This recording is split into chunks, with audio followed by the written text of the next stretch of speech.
Por ahora sigamos. Norma de corrección monetaria. Entonces aquí es lo que yo le conversaba que teníamos que tener en consideración el tema de la corrección monetaria. Artículo 14, letra D, artículo 14, letra D, número 3, letra I minúscula, numeral 2 de la Ley de Impuesto a la Renta.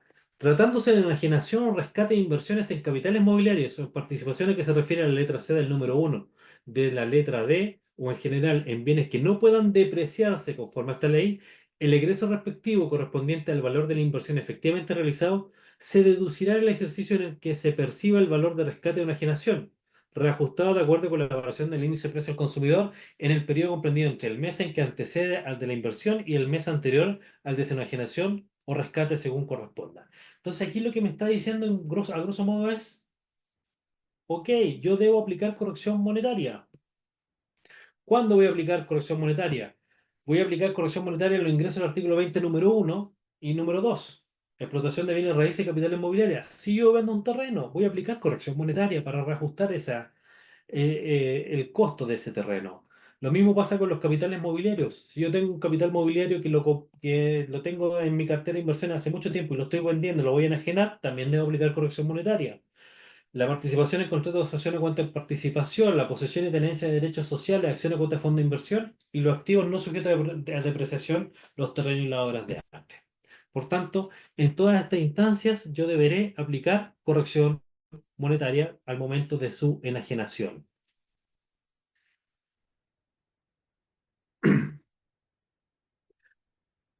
¿Qué pasa con los reajustes? Los reajustes percibidos correspondientes a préstamo otorgado u otro título de crédito o de deuda reajustable en moneda extranjera reajustada por depósito a plazo en UF, también deberá incorporarse el reajuste de los PPM según la variación del IPC y el reajuste del remanente y de crédito fiscal.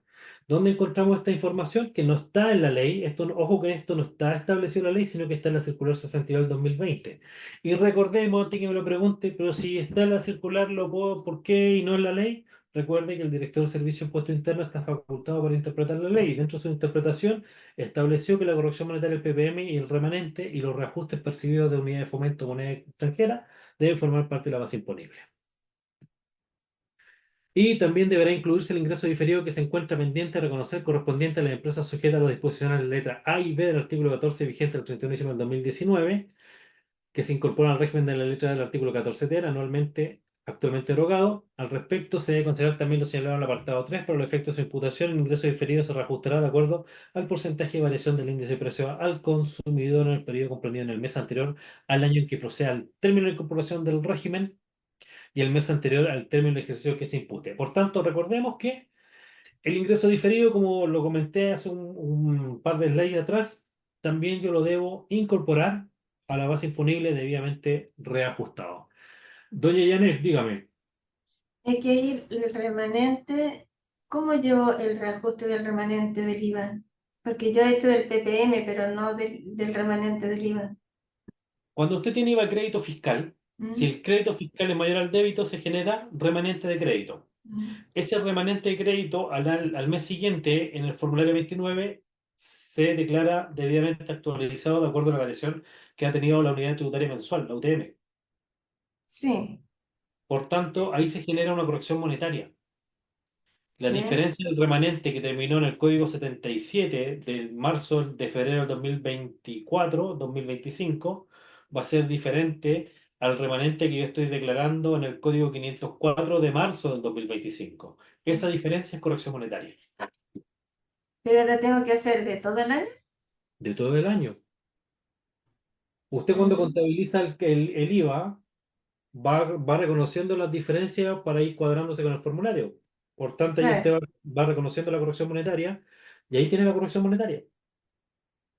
Ah, que yo tenía entendido que no, que ya me enredé. Yo entendía que era al final, se hacía como que el último mes nomás. Entonces, Eh, No, pues todos los meses usted debe reconocer esa variación todos los meses en la medida que usted va confeccionando su contabilidad. no, sí, eso sí, pues sí, sí, yo cada vez que centralizo el formulario 29 reconozco la variación del remanente, pero no lo tenía entendido que debía ponerlo en la base imponible, todos esos reajustes, todos sumados. Eso es Sí, lo que pues, entendí. tiene que considerarlos todos los reajustes sumados. Mm.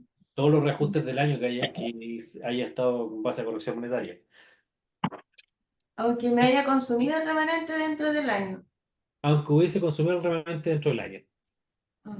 Ya. Porque la corrección monetaria se produjo. El mayor Yo valor ahí, que usted imputó contra el débito se produjo. La ganancia Sí, se produjo, el incremento de patrimonio se produjo. exacto. Porque Ah, yo gracias a ese aumento por corrección monetaria de mi IVA a crédito, lo que estoy haciendo es que tengo un aumento de patrimonio que me está generando un menor pago de IVA débito fiscal. mm, Por mm, tanto, ahí yo tengo una ganancia que debo reconocer. ahí no. ya. Muchas gracias. No hay de qué. Ya. Última PPT y nos vamos a 10 minutos de break. La base imponible para todos los efectos, ya lo hemos conversado varios ratitos, es ni más ni menos que el total de ingresos percibidos del ejercicio, total de ingresos percibidos en el ejercicio, menos el total de ingresos efectivamente pagado el ejercicio sin reajuste alguno. Y eso lo vamos a entender como la base imponible del impuesto de primera categoría o pérdida tributaria del ejercicio según corresponda. Si mis ingresos son mayores, pérdida. Si mis ingresos son mayores, estamos en presencia de una utilidad. Dudas, consultas, inquietudes.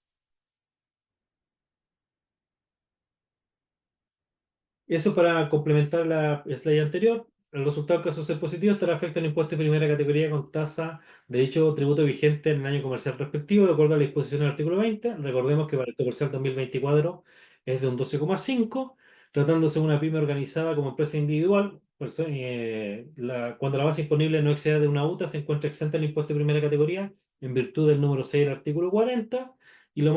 Por último, la pyme acogida al régimen del número 3 de la letra D del artículo 14 podrá utilizar el beneficio establecido en el artículo 14, letra E de la Ley de Impuesto a la Renta, esto es, deducir de la base imponible afecta al impuesto de primera categoría, hasta un monto equivalente al 50% de la renta líquida imponible que se mantenga invertida en la empresa. ¿Ya? Doña Janet, dígame. Es que me equivoqué, quería bajar, no me di cuenta que era otra persona la que tenía la mano arriba. Ah, No ya, tengo nada que ver. perfecto. Don Eduardo, Profesor, en el dígame. supuesto tengo una factura de venta emitida en diciembre, pero el acuerdo comercial es a 30 a 45 días. Pero mi cliente quiere factorizar esa factura. ¿Ya? Factoriza y recibe el ingreso a través de un proceso de factorización en diciembre. ¿Cómo considero esa factura pagada en diciembre? Considerando el hecho de que si el cliente, claro, el cliente de mi, el cliente está a crédito esa factura, la vendió a 30,45, existe la responsabilidad de que la otra persona no pague la factura al factoring. Sí, perfecto. La responsabilidad por el no pago. Ya. Exacto. Pues la respuesta, ¿esta factura está pagada? ¿Su cliente percibió ingresos por esa factura? Sí, pues la factorizó, Sí, ¿correcto? Independiente que le hayan cobrado una comisión o un interés, la factura se encuentra pagada desde el punto de vista tributario. ya. Ahora, ¿qué pasa si él después tiene que hacerse cargo de esa factura? Ujú. Porque no la pagaron, ahí lo que él deberá hacer es reconocer que el gasto por el incumplimiento Al año siguiente. al año siguiente. Ok. Ahí me imagino habrá un recuadro especial, o sea, una línea especial dentro del recuadro por esas situaciones particulares, No, ¿cierto? lamentablemente no existe. Mm, Entonces, lo que nosotros tenemos que hacer es mantener un registro extracontable en nuestros papeles de trabajo de todas aquellas facturas que yo estoy considerando como impagas y las que están pagadas dentro del ejercicio. ujú. Que eso es lo más grave. Debiese existir, pero no existe. Claro, porque hay situaciones particulares como esta. Por situaciones particulares y en general, porque yo perfectamente le podría decir, no, estas facturas no están pagadas. Listo. Ujú. Y al año siguiente, si se me olvida, no lo incorporo, ahí tengo un Sí, problema, voy a tener un problema. Pero lamentablemente no existe dentro del formulario 22 un recuadro que me indique la cantidad de factura o una declaración jurada que me diga estos son los contribuyentes que no me pagaron, lo cual debiese existir. correcto. Última PPT, Consulta, dígame, disculpe, con respecto a lo mismo que preguntó Eduardo, parece, eh, esos intereses del factoring igual corresponden al gasto en un D8. perdón. ¿Los intereses del factoring en un D8 también se consideran gastos? Sí, se consideran gastos. Ah, Son ya. gastos necesarios para producir la renta o gastos destinados a la administración de la empresa. Ya, gracias. Tributación de los propietarios de la pyme, y con esta terminamos y nos vamos a break. Es, los propietarios de la pyme, acogido al régimen 14 de 3, pagarán impuestos finales única y exclusivamente sobre los retiros, dividendos o remesas que les sean entregados en el ejercicio comercial. Si yo recibo un dividendo, voy a pagar impuesto global complementario. Si no lo hago, no pago global complementario. Ojo con eso, los propietarios de la empresa acogida al régimen del número 3 de la letra D del artículo 14 quedarán grabados con impuestos finales, global complementario o adicional sobre todas las rentas o cantidades que, a cualquier título, retiren, les remesen o les sean distribuidas. Así que ojo con eso, si yo hago retiros, voy a pagar global complementario. Si no hago retiros, no voy a pagar global complementario o adicional, independiendo si soy o no residente en este maravilloso y querido país. ¿Ya? Son las tarde, 20:51. Volvemos a las 21 horas. ¿Les parece? Bueno. Nos vemos.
Listo, 21 horas, comenzamos con la segunda parte de este primer día de clases.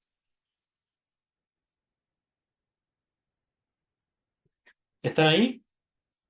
¿Me pueden escuchar bien? Sí, se escucha perfecto.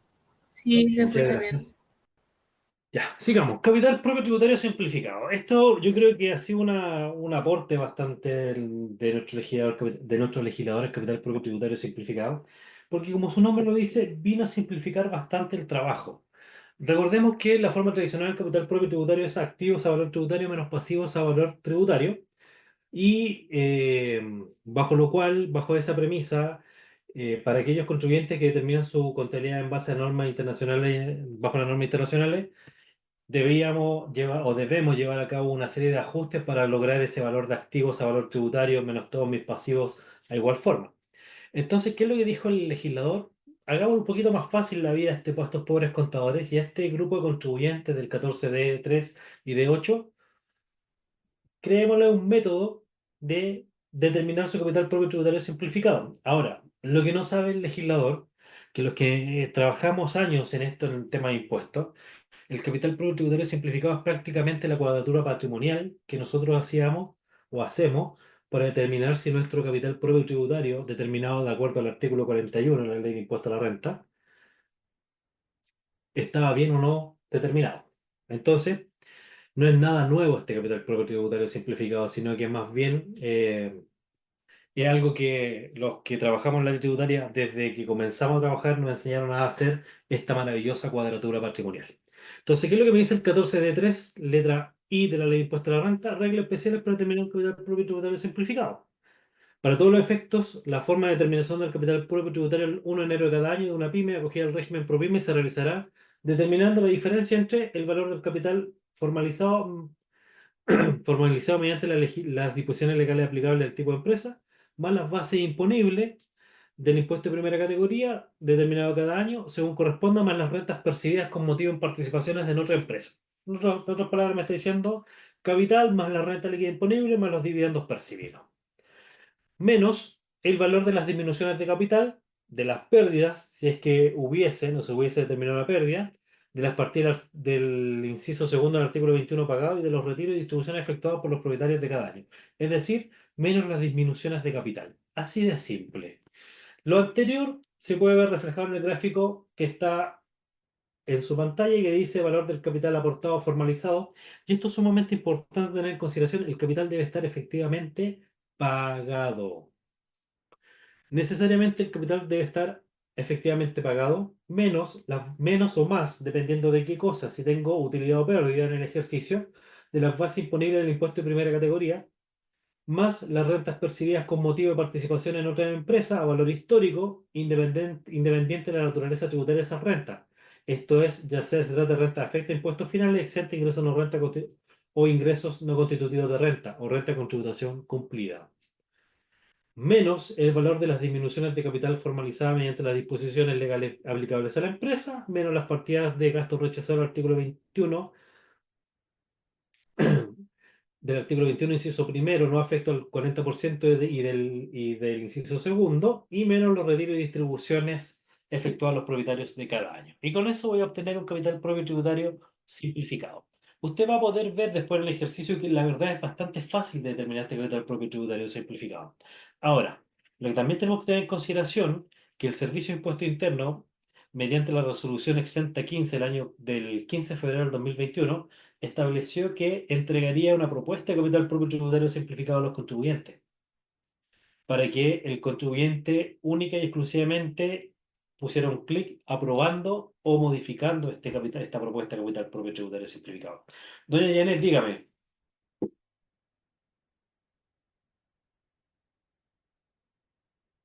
Doña Janet, dígame. Disculpe que no había apretado el botón del micrófono.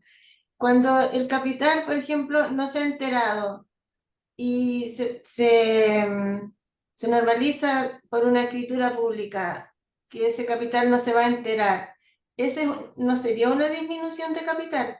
Es una disminución de capital. ¿Sí? Porque si yo Ah, inicié con un capital de 10 millones y después le estoy diciendo al servicio mediante la escritura que el capital no se enteró, Lo que estoy haciendo ahí es una disminución de mi capital. Ya, el que nunca se enteró.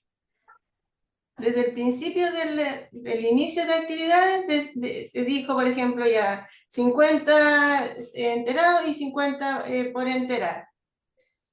Esos 50 que eran por enterar nunca se enteraron y ahora ya definitivamente quedaron como que no se van ¿cómo se llama?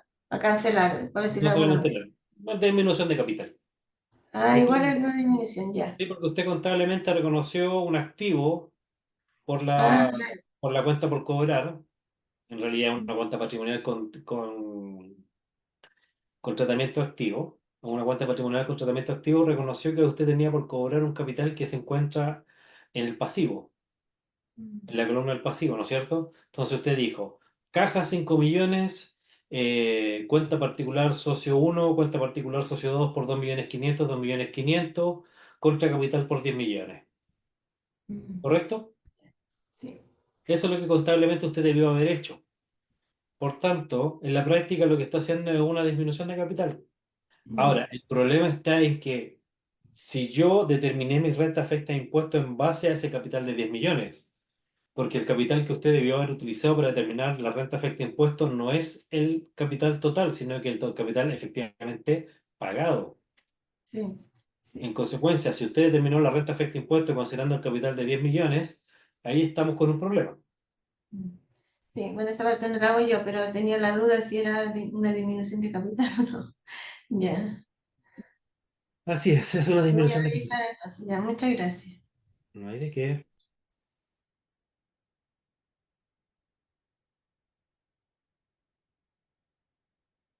Bueno, sigamos. Ahora, la base imponible en el impuesto de primera categoría deberá depurarse aquellas partidas a las que se refiere el inciso primero, en caso de que se afecte con el impuesto único que contempla dicho inciso, y el inciso tercero, ambos el artículo 21, para mantener la tributación en carácter de único que se afecta a estas partidas. Entonces, recordemos que yo tengo gasto rechazado del artículo 21, inciso primero, que ya hablamos más o menos de eso, que podía tener dos alternativas que paguen 40 y no paguen 40. Cuando pagan 40, lo que yo tengo que hacer acá a nivel de capital propio tributario es deducirlas. Y lo mismo pasa con las gastos rechazados del artículo 21, inciso tercero, que es netamente gastos rechazados que están directamente relacionados con los propietarios de la pyme. Segundo punto, las cantidades representativas de ingresos no constitutivos de renta generados por la propia empresa deben ser incorporadas en el capital propio tributario porque corresponden a recursos que forman el patrimonio de la empresa. Así de simple. La rebaja que permite la letra E del artículo 14 de la Ley de Impuesto a la Renta no debe ser considerada para efectos de la determinación del capital propio. Esto es, para efectos de dicha determinación, la base imponible afecta al impuesto debe recomponerse toda vez que dicha cantidad no constituye una disminución efectiva de capital propio, sino que es solamente un beneficio tributario, un ahorro, entre comillas, tributario. Entonces, recuerde que ese 14 letra E lo que viene a hacer es a dejar rentas grabadas con impuesto sin haber pagado impuesto. Así de simple. Por tanto, repito, rentas grabadas con impuesto que no se están grabando con el impuesto. Por tanto, lo que estoy generando es mayor patrimonio, mayor capital propio tributario, sin créditos a futuro. Por tanto, si yo hiciera un término de giro, voy a tener un gran capital propio tributario con poco crédito para poder rebajar esa base imponible, o el impuesto determinado, perdón. Y cuarto, si el resultado del cálculo indicado en el recuadro anterior resulta negativo, el capital propio tributario será cero. 5. Para efectos prácticos, a partir del segundo año del régimen de la letra E del artículo 14, para determinar el capital propio, se podrá comenzar con el capital propio tributario simplificado, terminado el 31 de diciembre del año anterior, de modo tal que los demás elementos señalados reflejen las variaciones anuales de dicho capital propio tributario. Todo esto está extraído ojo, que todo esto está extraído de la circular 62. Para aquellas empresas que cambien de régimen de la letra D del artículo 14 a efecto de reconocer cada uno de los elementos detallados en el cuadro anterior de esta letra E, se considerará el capital propio tributario determinado el 31 de diciembre del último año en que estuvo acogido el régimen del cual proviene, el cual en términos prácticos para el 1 de enero del 2020 corresponderá a aquel declarado en el formulario 22 por el ejercicio al 31 de diciembre del 2019. En este caso, la determinación del capital propio tributario al final del primer año del régimen número 3 del régimen del número 3 de la letra D se efectuará de la siguiente forma. Entonces, como usted podrá ver, cuando yo provengo un régimen general, la determinación del capital propio tributario es la siguiente. El capital propio tributario positivo declarado en el formulario, en el código 645 del formulario 22 año tributario 2020, más los aumentos posteriores de capital a valor histórico, más la reposición de la pérdida tributaria de arrastre, más menos las bases imponibles del impuesto de primera categoría determinado en el año, pérdidas a valor histórico, dependiendo del resultado. Puedo tener utilidad o puedo tener pérdida, nunca puedo tener las dos juntas, obviamente, más las rentas con motivo de participación en otras empresas, dividendos percibidos, retiros percibidos, menos las disminuciones de capital durante el año debidamente formalizadas, menos las partidas del artículo 21, inciso primero y del inciso segundo, y menos los retiros, con lo cual voy a obtener el capital propio tributario simplificado. Por tanto, lo único que me cambia en este caso es que yo voy a tomar el capital declarado por la empresa al 31 de diciembre del 2000, del año inmediatamente anterior, en su formulario 22. Ya. Y ahora partimos ya en tierra final, norma aplicable al régimen PROPYME de transparencia del artículo 14 de número 8 de la Ley de Impuesto a la Renta. Entonces, acá usted me dirá, ¿qué tan diferente puede ser? Sí, un poquito más diferente. Entonces dice, en primera instancia, no es tan fácil incorporarse al 14 de número 8. Y aquí usted me va a decir, es que a mí nunca me han fiscalizado, nunca me han pedido nada.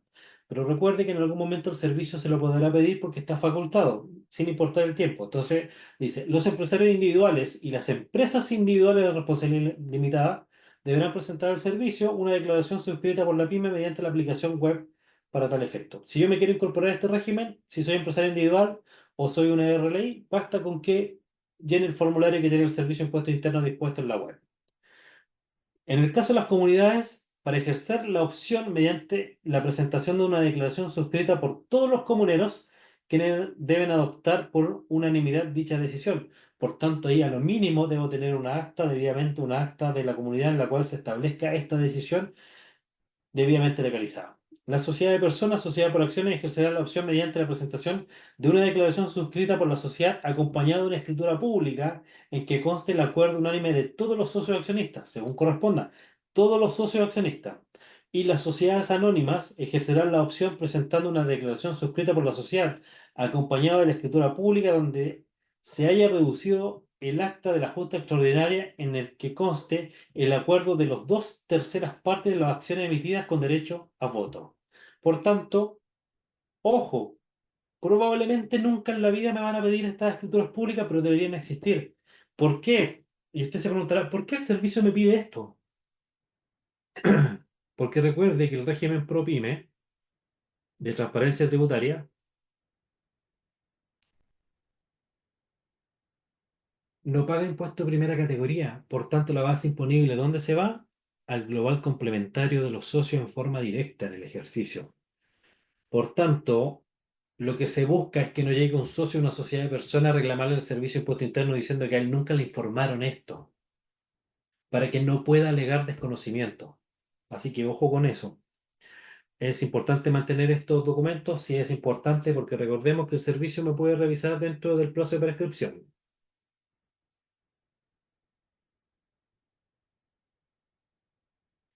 Ya, diferencias en la tributación de la PYME un 14 de 8. Ya esto es sumamente importante tenerlo claro y ojo con esto. Quedará liberada el impuesto de primera categoría y sus propietarios se afectarán con impuestos finales sobre la base imponible que determine la empresa en la forma que señala la letra B siguiente. La regla general sigue siendo la misma, ingresos percibidos, gastos efectivamente pagados, pero ojo, para efecto de determinar la base imponible un 14D número 8, se incluirán todos los ingresos y egresos sin considerar su fuente u origen, ni si se trata de cantidades no afectas o exentas conformes a la ley.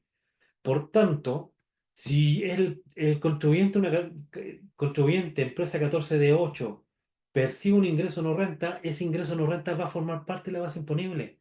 Sí, va a formar parte de la base imponible porque la propia ley así lo establece. El propio artículo 14 lo señala.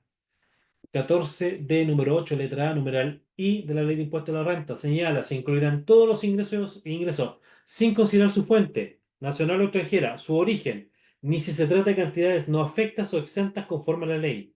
Ojo con esto. 2.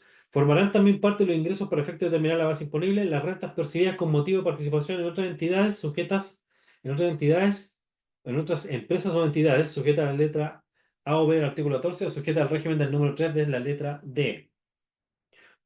Dividendos también se van a incorporar, dividendos retiros percibidos. Con relación al punto anterior, estas rentas se incorporarán a la base imponible incrementándose previamente una cantidad equivalente al crédito por impuesto de primera categoría que establecen los numerales 56.3 y 63. ¿Dónde está la ventaja? Que dicho crédito se imputará contra los impuestos finales de los socios accionistas empresarios individuales de esta 14 de 8. Y 4. La base imponible se afectará con los impuestos finales en el mismo ejercicio en que se determine, de la que no se podrá deducir ningún crédito o rebaja, salvo los que se establecen en este numeral 8 y en el artículo 33 bis, no siendo aplicable lo señalado en la letra I del 3 de la letra D. Tributación de los propietarios. Los propietarios de la pyme quedarán afectos a impuestos finales, conforme a las reglas establecidas en la letra A de este artículo, considerando la disposición del número 8 de la letra D. Los propietarios de las pymes quedarán afectos a impuestos finales sobre la base imponible que determine la pyme, según la forma en que ellos hayan acordado repartir sus utilidades de acuerdo con lo estipulado en el pacto social, los estatutos, o si son o no procedentes dichos instrumentos por el tipo de empresa de que se trata en una escritura pública conforme a la letra B del número 8 y la letra D del artículo 14. Por tanto, aquí me está diciendo, ojo, que los propietarios de esta pyme también pueden establecer una forma diferente de distribución de esa base imponible, de asignar esa base imponible entre los propietarios. En caso de que no resulte aplicable lo anterior, la proporción que corresponderá a cada propietario se determinará de acuerdo a la participación en el capital enterado y pagado y en su efecto el capital aportado o suscrito.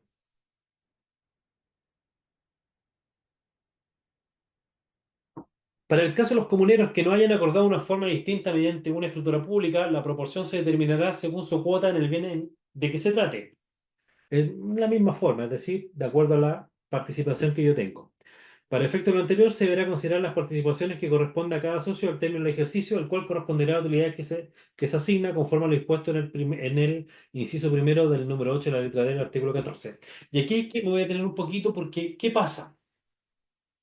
¿Qué pasa si yo me vengo incorporando a esta pyme, que es 14 de 8, y me incorporé recién ahora en diciembre?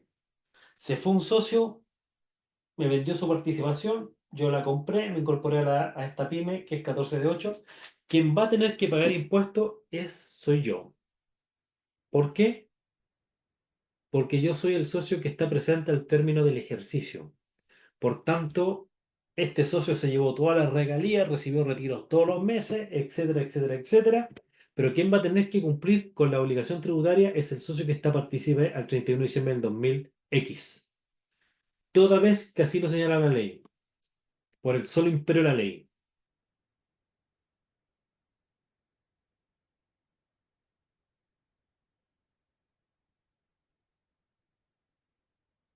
5. No obstante que la pyme se encuentre liberada de pagar el impuesto de primera categoría, igualmente deberá determinar la base disponible como si estuviera afecta a dicho impuesto con el solo objeto, de establecer las rentas que corresponderá asignar a cada uno de los propietarios de las mismas.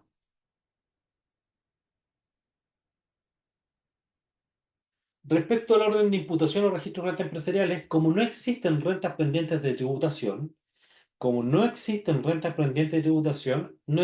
obligación de mantener un registro de renta empresarial, ni tampoco existe un orden de imputación de los retiros, remesas o distribuciones. Así que ojo con eso, en 14 de 8 no hay registro de rentas empresariales. Es imposible que yo tenga un registro de renta empresarial en un 14 de 8. No existe, no hay. Ojo con eso, es sumamente importante. Mire que en más de una oportunidad he visto registros de renta empresariales en contribuyentes que son 14 de 8 ¿y por qué es que tienen cada registro? Y me llaman para preguntar dónde declaro el registro porque no me aparece en el formulario.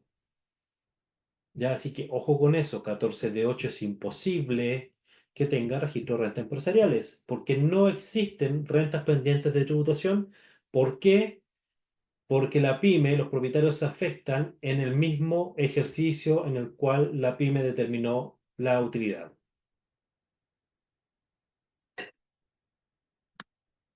Los propietarios de la pyme podrán imputar contra sus impuestos finales como crédito el crédito por impuesto de primera categoría percibido en los retiros percibidos por esta empresa. Entonces, si la pyme participa, ojo con esto, si la pyme participa en la propiedad de una empresa que es 14A o 14 de 3 y ésta le entrega un dividendo con crédito e incremento, ese crédito podrá ser utilizado por los propietarios de la empresa para pagar ¿qué cosa? Sus impuestos finales. ¿Cómo se distribuye ese crédito? ¿Cómo se informa ese crédito a cada uno de los socios? Mediante la declaración jurada correspondiente, que la vamos a ver hoy día también.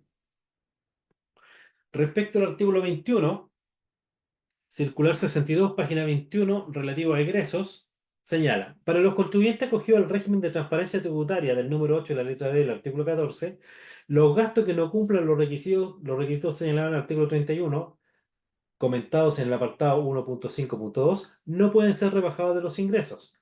Ahora bien, no les resulta aplicable la tributación dispuesta en el inciso primero del artículo 21. Por tanto, en caso de que no resulte pertinente la deducción de un egreso efectivamente pagado por no cumplir con uno más de los requisitos del citado artículo 31, este se agregará en la determinación de la base imponible en caso de que lo hubiera disminuido y sin considerar reajuste alguno. Por tanto, no se aplica el artículo 21 en este caso, solamente se considera como un egreso en la medida que en la medida que hubiera disminuido la base imponible.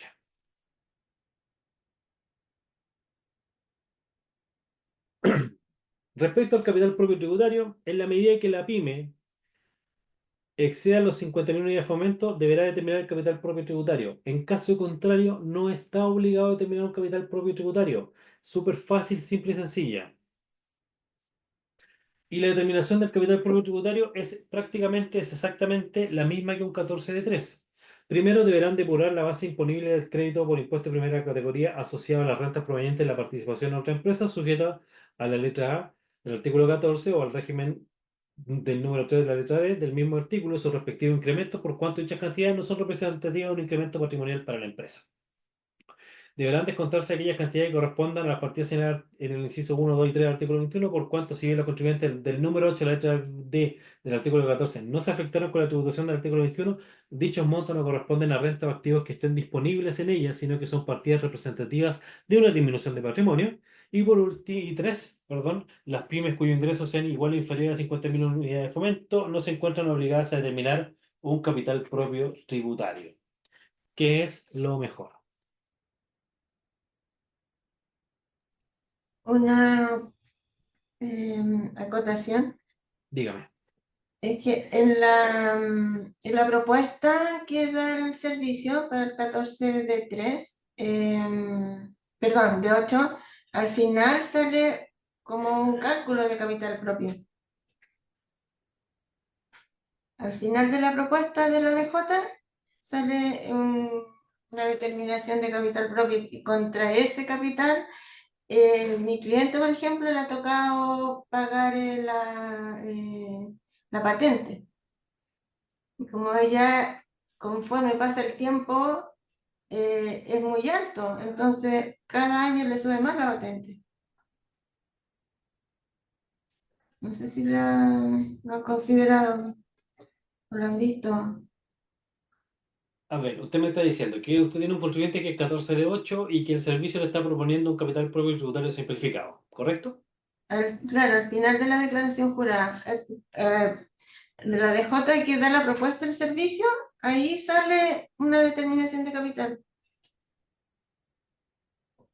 Ya, perfecto. Esa determinación de capital lo que está generando es el pago de la patente comercial. Claro. Ya, a ver, el artículo 24 de la Ley de Rentas Municipales establece que los contribuyentes que no estén obligados a determinar su renta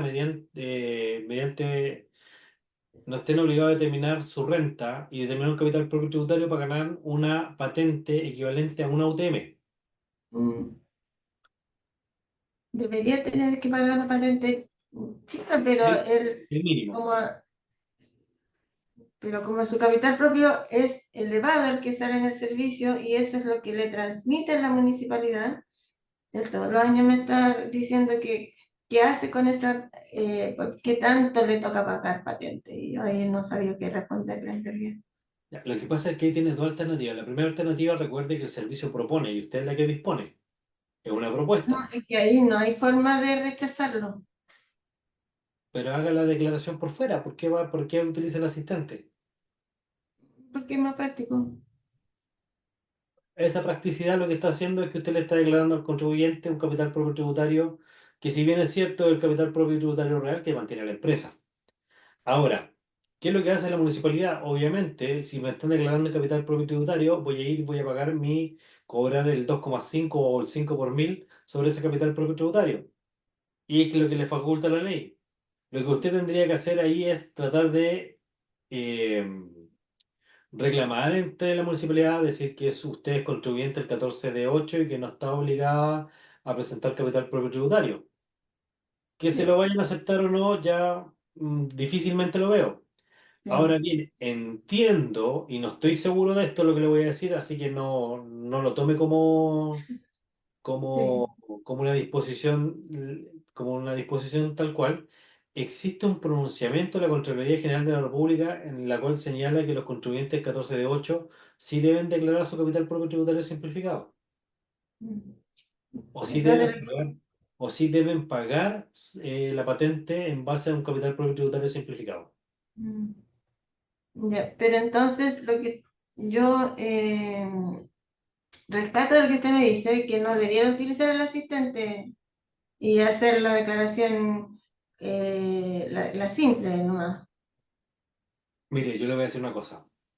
Yo preparo mis declaraciones de impuesto a la renta y mensuales sin utilizar nunca un asistente. Mm, ya. Por ejemplo, yo tengo un contribuyente que tiene 4.000 millones de remanente IVA crédito fiscal. Y el remanente no considera, y la propuesta de declaración nunca trae ese remanente de arrastre. Por tanto, yo jamás he utilizado un asistente ni en mis declaraciones mensuales ni en mis declaraciones anuales. Pero Mm, eso soy yo.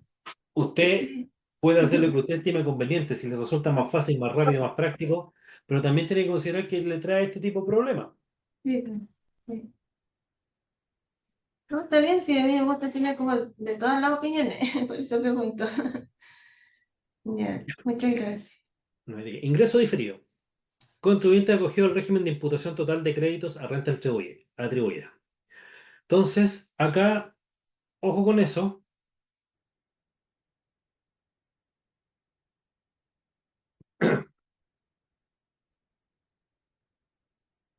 Los ex 14A. ¿Qué pasa? ¿Qué es un ingreso diferido? Entonces, voy a volver a explicarlo a ver si es que se entiende un poquito mejor.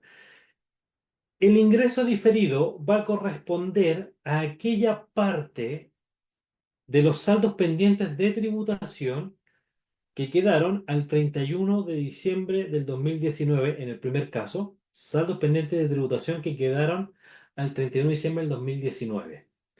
¿Y qué pasa con esos saldos pendientes de tributación? El legislador me dijo, ese saldo pendiente de tributación, considéralo un agregado a la base imponible del 14 de 8 hasta en 10 ejercicios comerciales, incluyendo el derecho al crédito respectivo por aquellas cantidades que se encuentran registradas en el SAC. Por tanto, ¿qué voy a decir? Me faltaron 1.000 por tributar, más un incremento de 1.000, más un incremento de 100. Por tanto, tengo 1.100 por tributar. Esos 1.100 los divido en 10 y me va a quedar 110 pesos. De esos 110 pesos yo lo voy a llevar durante 10 años consecutivos a la base imponible de este 14 de 8. Y de esa forma voy a qué? A cumplir con esta tributación que quedó pendiente del ex 14A.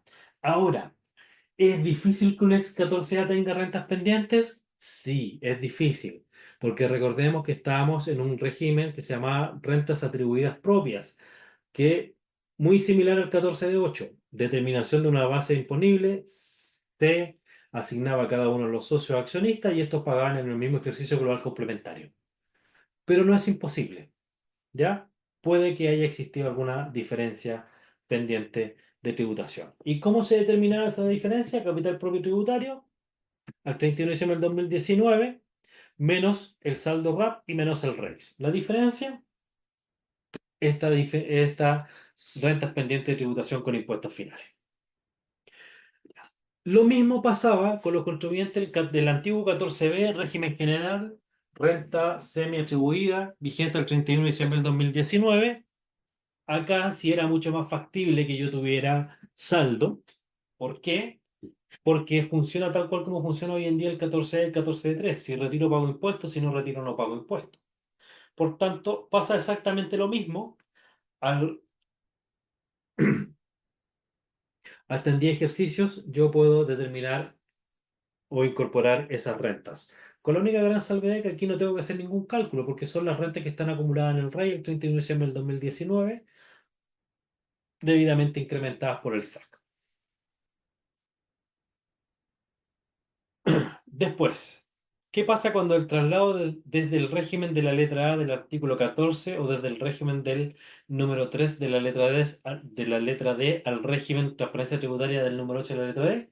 Pasa exactamente lo mismo. Me va a quedar un saldo pendiente de tributación y ese saldo pendiente de tributación, ¿qué va a pasar? También lo voy a poder incorporar como un ingreso diferido hasta en 10 ejercicios siguientes.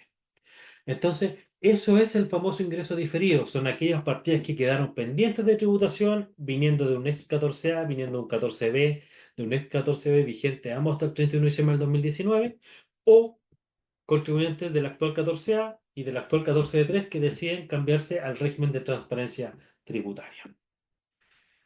Y, colorín colorado,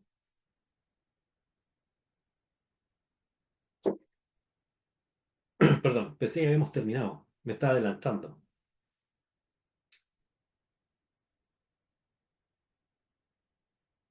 Los propietarios de empresas sujetas al régimen de transparencia tributaria del número 8 del artículo 14 podrán imputar como crédito contra los impuestos finales que correspondan sobre la renta afecta a dichos impuestos provenientes desde la empresa el crédito asociado al ingreso diferido. Entonces, ojo con eso. Si bien es cierto, yo estoy incorporando una renta como ingreso diferido, de igual forma, ese crédito asociado a dicho ingreso, el propietario de la pyme lo podrá utilizar ¿contra qué? Contra sus impuestos finales actuales.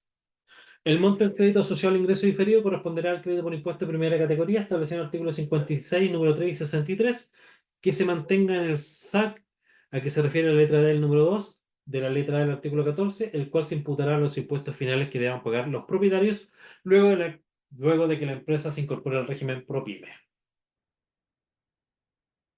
Si el crédito asociado al ingreso diferido tiene obligación de restitución, deberá imputarse descontando la parte sujeta a restitución, es decir, solo podrá imputarse el 65% de dicho crédito. En caso de resultar un excedente, perdón, el crédito asociado al ingreso diferido deberá reajustarse según la variación del índice de precio del consumidor entre el mes anterior al cambio de régimen y el mes anterior al término del ejercicio respectivo, y así sucesivamente, es decir, le debe aplicar corrección monetaria. En caso de resultar un excedente por el crédito de impuesto de primera categoría, este no dará derecho a devolución y tampoco podrá ser imputado a otro impuesto. No obstante, podrá ser imputado en la misma forma, vale decir, reajustado en los mismos términos en el ejercicio siguiente y en los posteriores hasta su total extinción, para lo cual el propietario deberá declarar en su formulario de 22 dicho excedente. Nosotros mañana vamos a ver un ejercicio con impuesto con ingreso diferido, por si acaso. Y el crédito asociado al ingreso diferido que se impute en el ejercicio respectivo no deberá exceder de la cantidad que se determine al aplicar la tasa de impuestos finales de cada propietario sobre el ingreso diferido incrementado que les corresponde reconocer en dicho ejercicio. Tasa efectiva corresponderá al monto del impuesto final dividido por la base imponible afecta a impuestos finales en el mismo ejercicio, resultado que se multiplicará por 100 y se expresará como porcentaje. En otras palabras, es decir, que el crédito será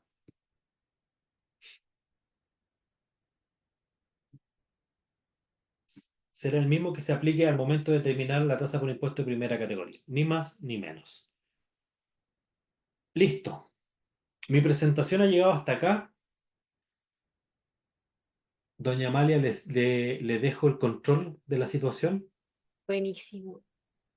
Voy a proyectar yo, si no te complica, Álvaro. Sí, por supuesto, te voy a dejar de compartir. Bueno, creo que lo hice, ¿o no? Sí se Estoy ve. compartiendo ya. Ah, ya, buenísimo. Ya, entonces es la misma PPT, pero prefiero yo compartirla.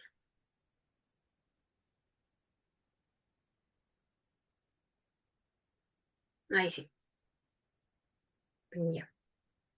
Entonces, muchas gracias, Álvaro. Vamos a continuar con la revisión de la jurisprudencia administrativa asociada a este tema. Y en ese sentido tenemos el primer oficio, que es el oficio 105 del 2024. En este oficio hay una hipótesis de dos personas naturales que son copropietarias de un bien raíz que está ubicado en Chile. A, que es una persona que es residente en Chile, y B, que es un residente español. En cuanto A, adquirió sus derechos sobre el bien raíz antes del 1 de enero del 2004, por lo que su mayor valor fue un ingreso no renta.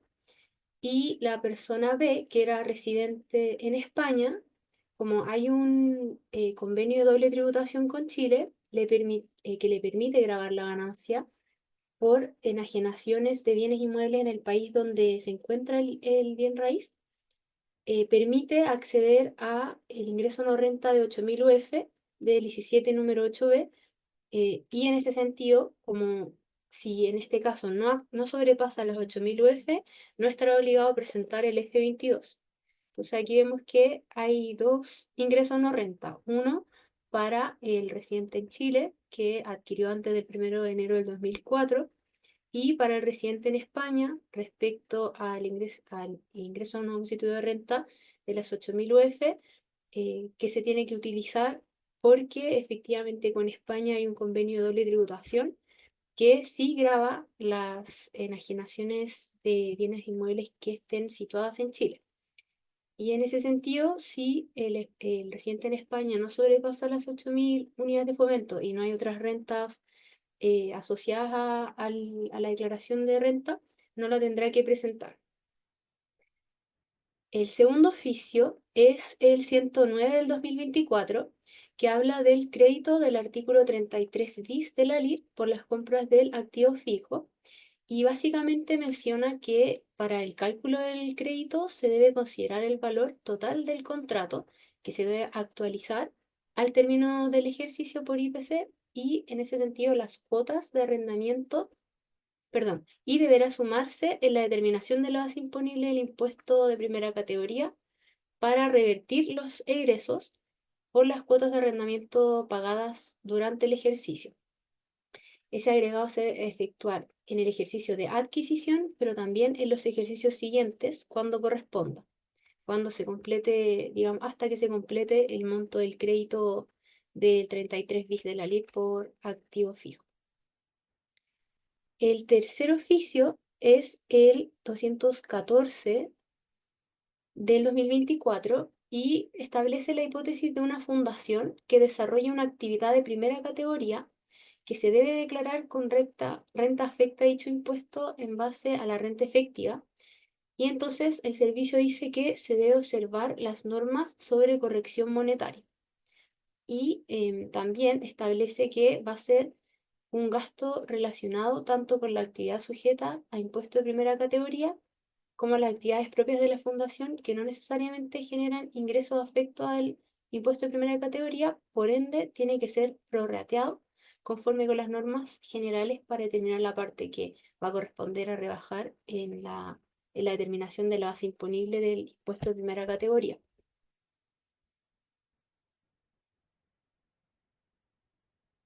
Si hay alguna duda al respecto, pueden abrir el micrófono o también dejarlo en el chat.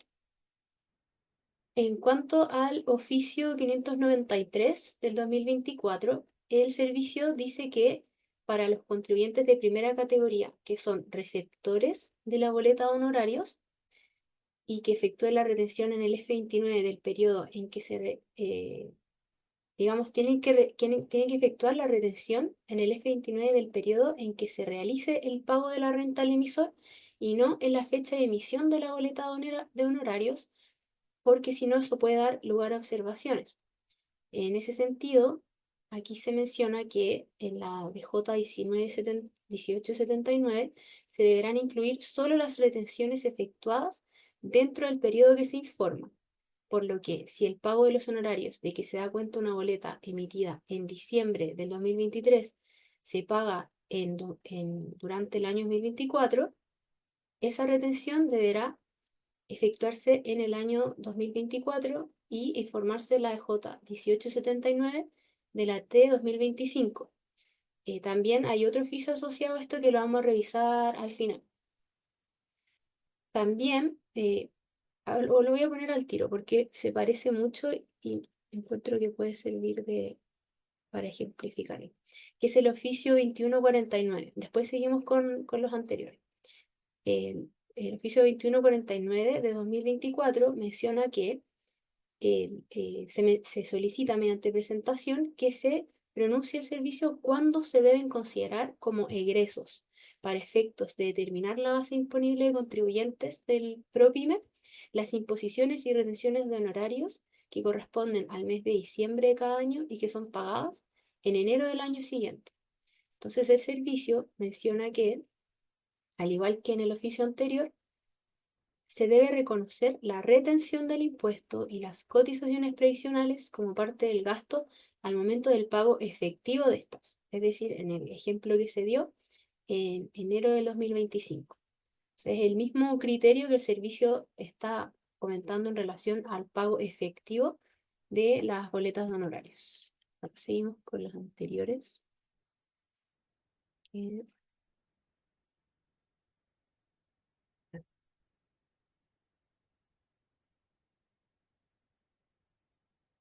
Una consulta.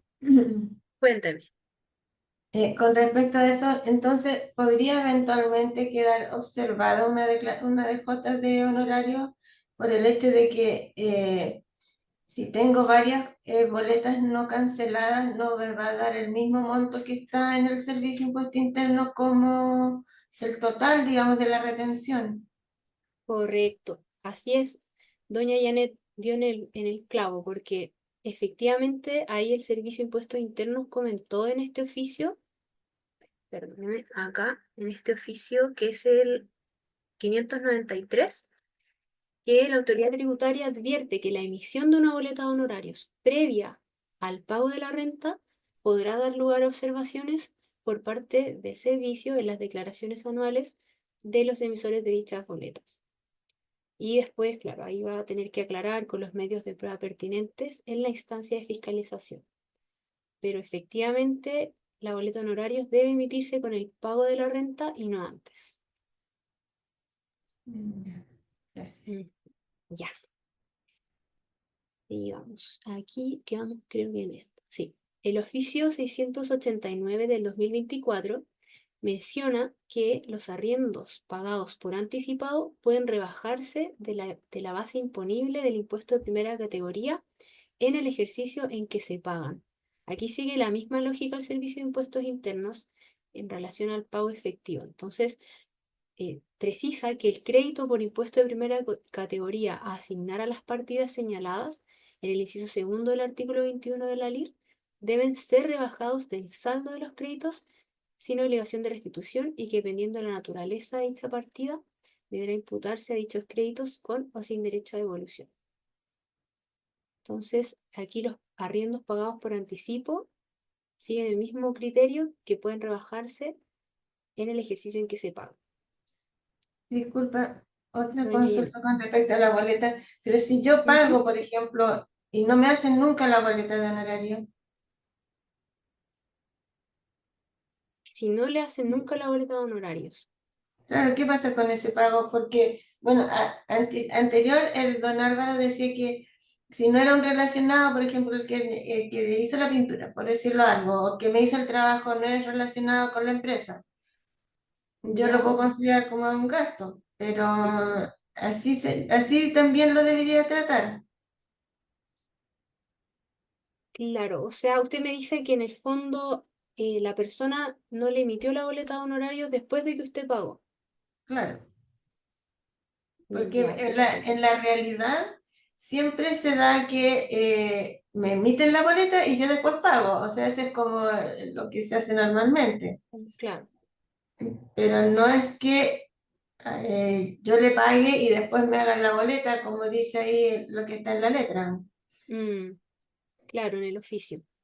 Sí, la verdad es que en la práctica siempre se realiza de esa forma, la que usted menciona, y este oficio viene a aclarar que la forma correcta es que se realice el pago y luego la boleta de honorarios. En el caso de que no se le realice la boleta de honorarios, em, claro, ahí entra en una infracción, digamos, la otra persona, el prestador del servicio. Digo, pero es segunda categoría, entonces, ¿quién lo va a ir a perseguir? Mm. Correcto, correcto. A ver, en ese caso, o sea, ahí Álvaro, yo creo que igual se puede tener digamos, la contabilidad se puede reflejar, pero me imagino claro, el servicio en algún momento lo podría cuestionar, pero en la medida en que, por ejemplo, está este tema de las comprobantes de, La digamos, transferencia. cartola bancaria. Ujú. Y en el fondo también ahí hay un medio de prueba. Y ahí por eso también el servicio dice que en la respectiva instancia de fiscalización se van a tener que presentar los medios de prueba. Al final siempre es una cosa de medios de prueba. Y si Claro. usted le logra decir al servicio, mira, no hay una boleta, pero aquí está la cartola bancaria, en el fondo ese no es un incumplimiento asociado a su empresa, sino que ahí va a ser un incumplimiento asociado a la persona. Y ahí usted no va a tener como ese problema. Amalia, ¿te puedo complementar? Complementar, por supuesto, por favor. Sí. Mira, hay un oficio del Servicio de Impuesto Interno que, si bien es cierto, no habla de las boletas honorarios, pero sí también lo podríamos utilizar, que es qué pasa cuando yo no tengo un documento y que viene a apoyar tu tesis. ¿Qué pasa cuando yo no tengo un documento, boleta, factura, boleta de compra o boleta de venta, perdón? Para justificar el gasto, lo que va a hacer el Servicio de Impuesto Interno es buscar los medios de prueba que permitan acreditar que dicho gasto fue efectivamente realizado por el contribuyente. Ese oficio, si mi memoria no me falla, es como del 2006-2008, por ahí es. No tengo el número en estos momentos, pero lo tengo en mente porque con ese oficio respaldé una pregunta respecto a las propinas que no tienen un respaldo económico, que no tienen un respaldo, no tienen una factura como para poder decir con este documento yo me respaldo. Entonces, me comprometo en primera instancia a buscar el oficio, y traérselo para mañana para que lo podamos revisar y podamos entender que si no tengo la factura, si no tengo la boleta, eventualmente en un procedimiento de fiscalización, el gasto sí puede ser considerado como tal, sí puede ser aceptado. Y segundo, mi impresión ahí también que ahí está en presencia un problema ya netamente de carácter civil. Porque si no me pagan, no me entregan la boleta, yo perfectamente también podría buscar alguna instancia judicial para obtener, aunque no sé si se podría buscar alguna instancia judicial ahí, no sé, pero tal vez un Claro, problema más carácter civil que tributario. claro. Y también, muchas gracias Álvaro, de hecho, también está, yo creo que, claro, tributariamente el canal de denuncia del servicio que está relacionado a la no emisión de boletas, de facturas. Pero en ese sentido, como muy bien dijo Álvaro, se trata de pruebas, digamos, de mostrarle al servicio que el problema no está asociado a la empresa, sino que obviamente hay un incumplimiento de otra persona. Gracias. Ujú. Muchas gracias, Álvaro y Jan. Entonces sigamos. Ah, creo que había una mano levantada, ¿o no? ¿O ya la bajaron? Era la mía, pero ya. Ah, ya, perfecto. Gracias. Ya, ningún problema. En cuanto al oficio 689, ya lo vimos. Este. En cuanto al oficio 750, en caso de una persona natural domiciliada en Chile que no lleva contabilidad completa y que es contribuyente del impuesto global complementario y enajena acciones de una sociedad anónima extranjera en dos fechas distintas, pero dentro de un mismo año. Entonces el servicio comentó que, sin perjuicio de que una tenía mayor valor y la otra pérdida, se pueden compensar las rentas con las pérdidas a que se refiere la presentación para determinar la base imponible que se afectará con el impuesto de primera categoría y impuesto global complementario. Entonces ahí hay una compensación de las dos enajenaciones de acciones.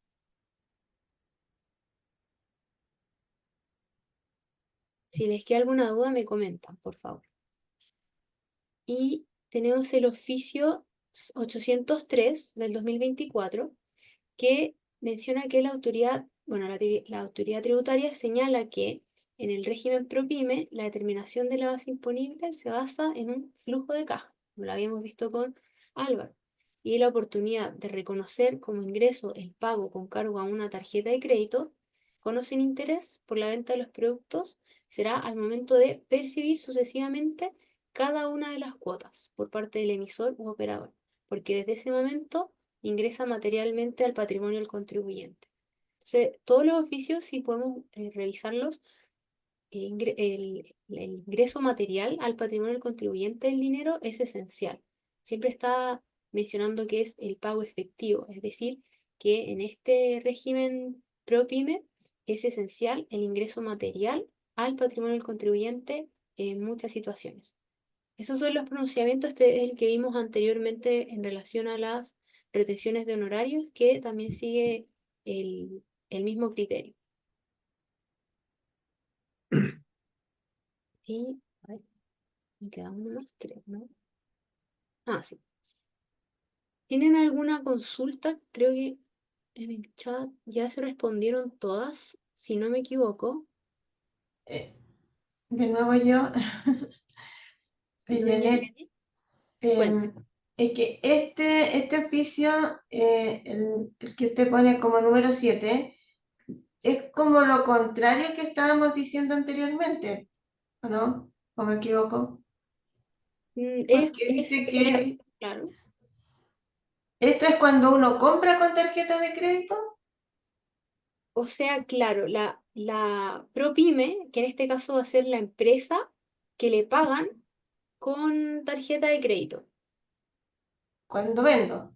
Claro, Si vendo, tengo que, el ingreso va a ser cuando me pague Transbank, por ejemplo, a la cuenta corriente.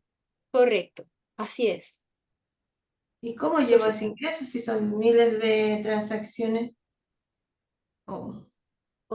claro, en el fondo lo que aquí dice es que al momento de percibir, es decir, el pago efectivo, cada una de las cuotas, y si, claro, si son muchas, muchísimas cuotas, eh, va a haber tal vez un problema práctico, pero eso es lo que el servicio está comentando, que tiene que ser cuando ingresa materialmente al patrimonio del contribuyente. En diciembre más prácticamente es como que se complicado. Sí, O sea, claro. sí es bastante complicado, pero en nuestra defensa nosotros no establecemos las normas del servicio, entonces lamentablemente no es mucho lo que podemos hacer. No, no, bueno, no, lo bueno es saberlo.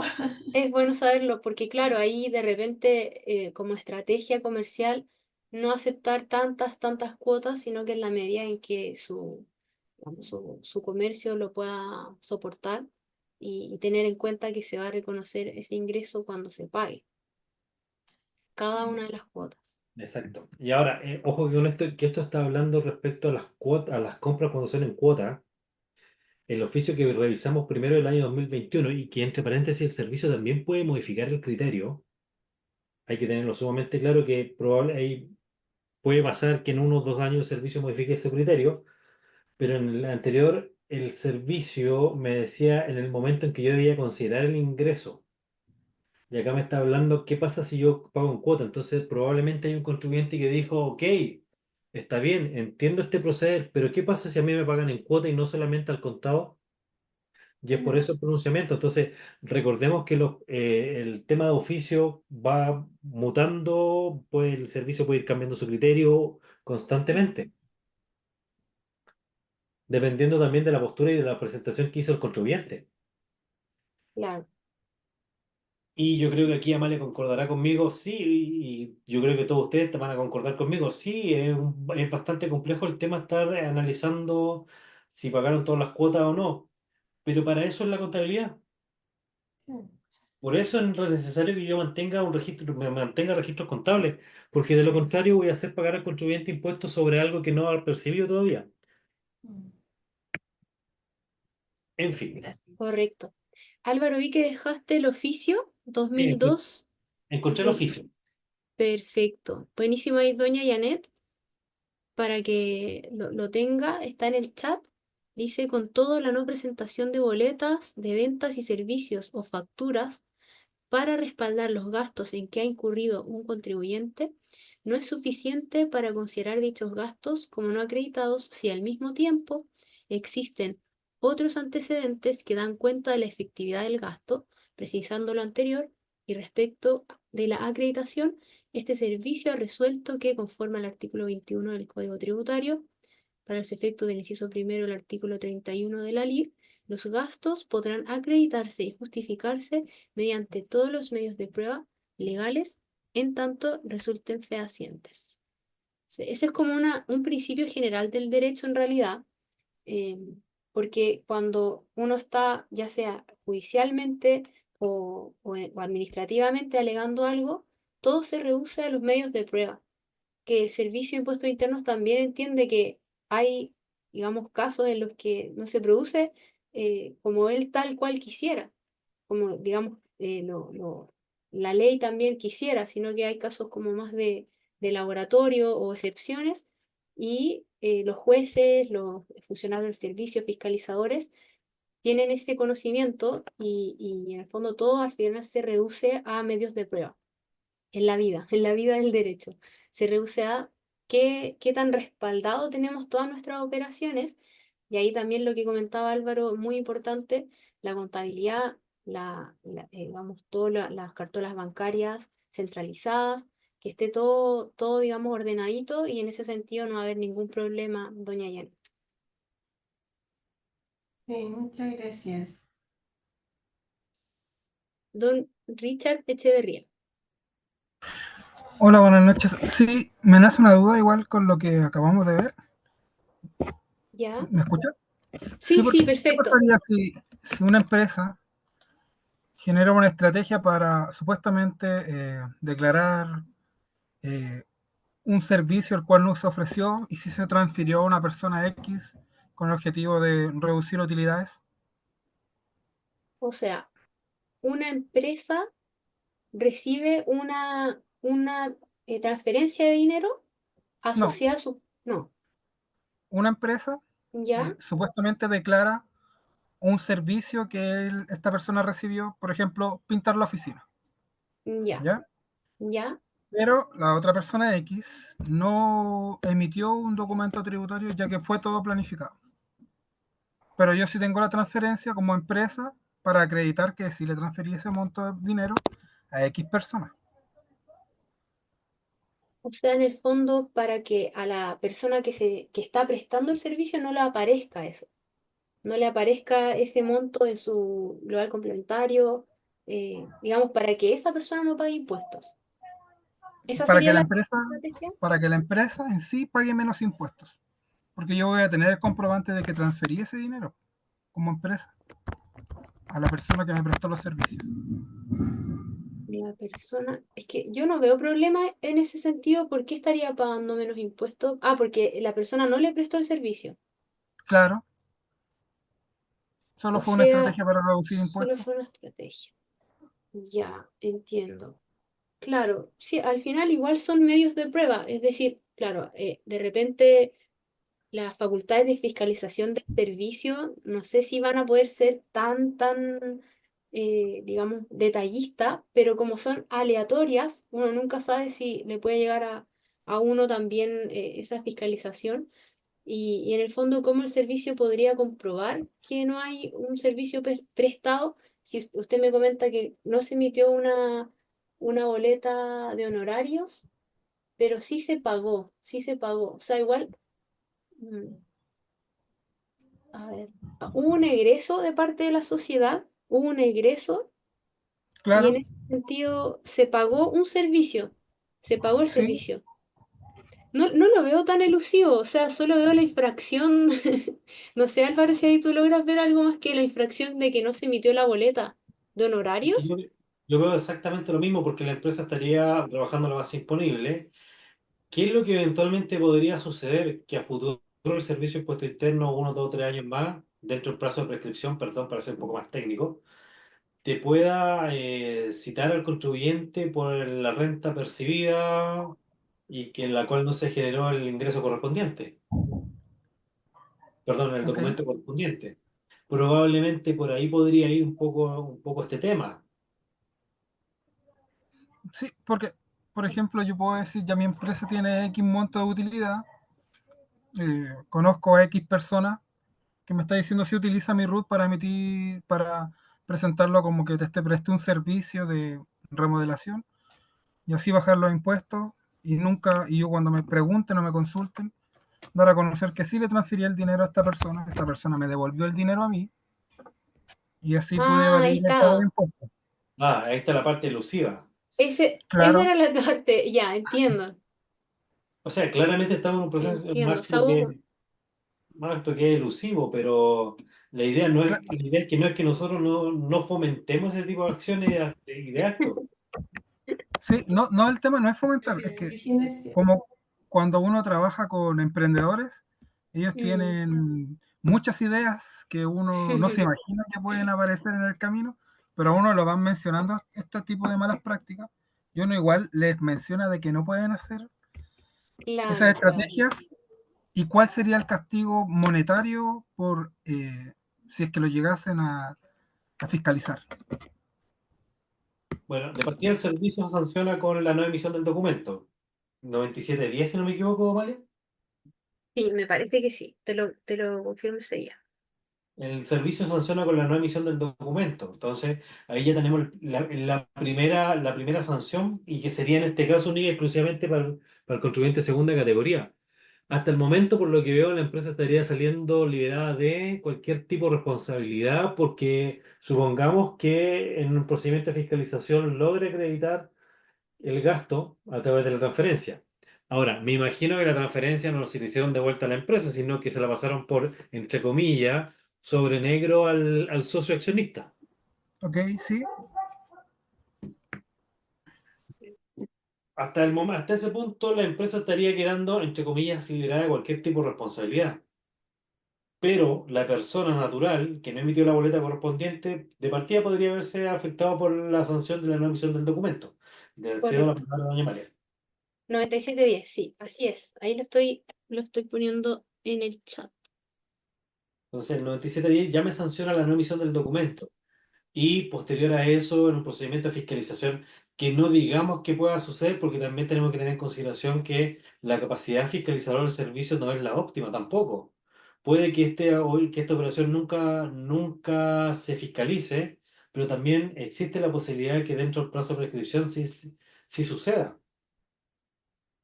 Y ante esa situación, el servicio podrá solicitar al contribuyente que entere en arcas fiscales el impuesto correspondiente más todos los intereses y reajustes que correspondan. Así es.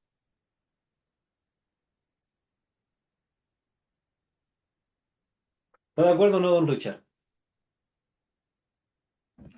sí, comprendo, porque no es actúa de la misma manera en sí cuando uno emite un documento en primera categoría, ya que si, por ejemplo, el contribuyente que emite la factura por el servicio eh, notifican y solicitan rectificar el formulario 29 por el no pago de impuestos y las infracciones Correcto, correspondientes que sí, colocan. sí, porque ya estaba haciendo uso de un crédito que no fue enterado en su momento. Entonces ahí el servicio hoy en día el servicio, ¿qué es lo que hace? Si existe alguna discrepancia entre el crédito declarado y si perdón, si existe bien digo, discrepancia entre el crédito declarado y lo enteraron arcas fiscales, obviamente el servicio te va a llamar ya te está dejando ahí en el historial diciendo está observada por comportamiento irregular del proveedor. Entonces ahí lo que está haciendo es, te invita a rectificar tu declaración de impuestos, restituyendo ese crédito fiscal que utilizaste entre comillas, en exceso. Ahora, ante eso también tenemos que tener en consideración lo que establece el 23 número 5 de la Ley de Impuestos a las Ventas y Servicios, que yo podré acreditar el pago de la factura correspondiente y la prestación de los servicios y me estaría, en cierto modo, librando de devolver o restituir ese crédito inexistente. Porque yo cumplí con la exigencia del 23 número 5. Recordemos que la exigencia, la principal, es que exista contabilidad, que la cuenta corriente esté dentro de la contabilidad, que se pague mediante transferencia bancaria, cheque, vale vista, nominativo al proveedor, que se indique al reverso o la respectiva transferencia el documento y RUT de quien estoy pagando.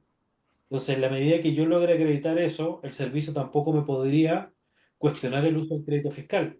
Y ahí el servicio, ¿contra quién va a ir? Contra el contribuyente que no entregó en el arca fiscal el crédito. Muy claro. Muchas gracias. Perfecto. ¿Alguna otra duda, consulta, inquietud?